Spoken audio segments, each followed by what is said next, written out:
1947 एक खास वर्ष जो हर भारतीय को निसंदेह याद है।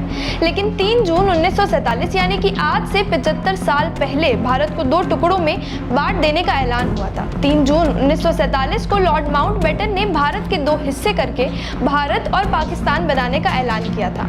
कहा जाता है कि लगभग 1.25 करोड़ लोग इस बंटवारे में विस्थापित हुए और राजनीतिक कारण से होने वाला ये आज तक का सबसे बड़ा विस्थापन था। यही नहीं बल्कि बंटवारे के समय हुए दंगों में लाखों लोगों ने अपनी जान से भी हाथ धो दिया। न जाने कितने लोग अपने परिवार से बिछड़ गए। 15 अगस्त 1947 को भारत आज़ाद हुआ, लेकिन ये आज़ादी साथ लेके आई बंटवारा और आज़ादी के ठीक एक दिन पहले 14 अगस्त को पाकिस्तान एक नया मुल्क बन गया। दूसरे विश्व युद्ध के खत्म होने के बाद एक तरफ देश में आज़ादी के लिए आवाज़ें आसमान छूने लगी तो दूसरी तरफ मजहबी बहस ने लोगों के बीच तंबू गाड़ लिए। जगह जगह सांप्रदायिक दंगे होने लगे, उथल पुथल का माहौल था। आखिरकार 1947 में ब्रिटिश सरकार ने भारत को आजाद करने का ऐलान किया, जिसकी जिम्मेदारी भारत के तत्कालीन वायसरॉय माउंटबेटन को सौंपी गई। इसके बाद माउंटबेटन ने मुस्लिम और कांग्रेस लीग के नेताओं के साथ विचार विमर्श के बाद 3 जून 1947 को भारत को 2 टुकड़ों में विभाजित करने का विचार पेश किया। उनके अनुसार भारत का विभाजन ही राजनीतिक मसलों को हल करने का आखिरी विकल्प था। प्लान में कहा गया कि भारत को बांटकर 2 अलग हिस्से बनाए जाएंगे, एक भारत दूसरा पाकिस्तान। दोनों देशों की अपनी अपनी संविधान होंगे। भारत की रियासत को छूट दी गई कि वो अपनी मर्जी से भारत और पाकिस्तान का हिस्सा बन सकते हैं अथवा स्वतंत्र भी रह सकते हैं। और अंततोगत्वा 18 जुलाई 1947 के दिन ब्रिटिश पार्लियामेंट ने इस प्लान को पारित कर दिया।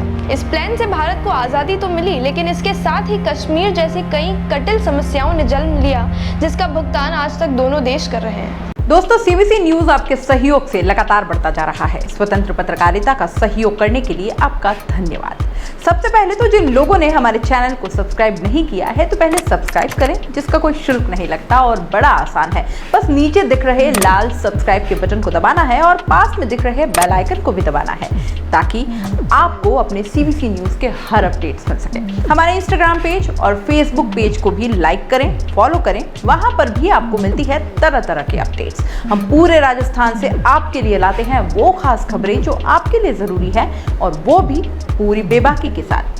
पत्रकारिता के इस मुश्किल दौर में आपकी आवाज जिम्मेदारों तक पहुंचाना ही हमारा लक्ष्य है, और ये आपके सहयोग के बिना संभव नहीं है।